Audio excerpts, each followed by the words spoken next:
system. Comprised of 10 organs, covering 9 meters, and containing over 20 specialized cell types, this is one of the most diverse and complicated systems in the human body. Its parts continuously work in unison to fulfill a singular task, transforming the raw materials of your food into the nutrients and energy that keep you alive. Spanning the entire length of your torso, the digestive system has 4 main components. First, there's the gastrointestinal tract, a twisting channel that transports your food and has an internal surface area of between 30 and 40 square meters, enough to cover half a badminton court. Second, there's the pancreas, gallbladder, and liver, a trio of organs that break down food using an array of special juices. Third, the body's enzymes, hormones, nerves, and blood all work together to break down food, modulate the digestive process, and deliver its final products.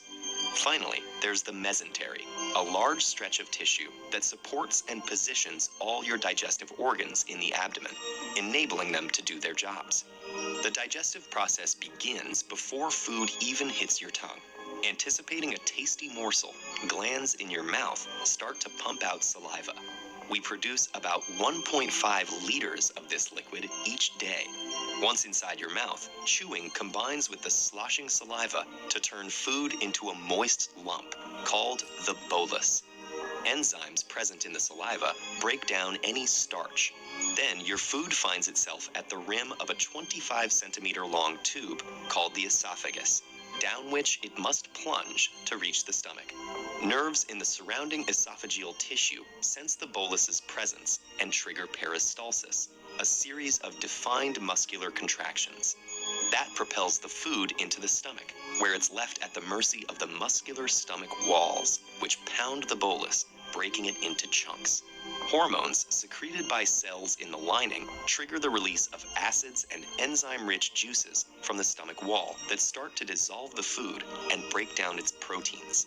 These hormones also alert the pancreas, liver, and gallbladder to produce digestive juices and transfer bile, a yellowish-green liquid that digests fat, in preparation for the next stage. After 3 hours inside the stomach, the once shapely bolus is now a frothy liquid called chyme, and it's ready to move into the small intestine. The liver sends bile to the gallbladder, which secretes it into the first portion of the small intestine, called the duodenum.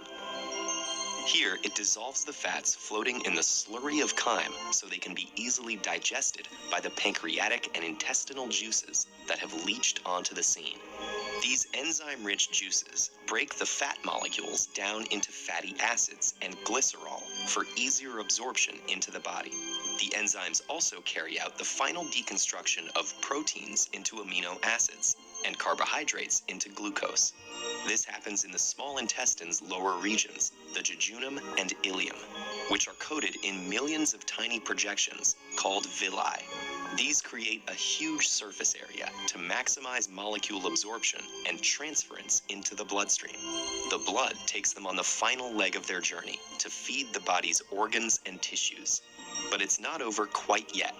Leftover fiber, water, and dead cells sloughed off during digestion make it into the large intestine, also known as the colon.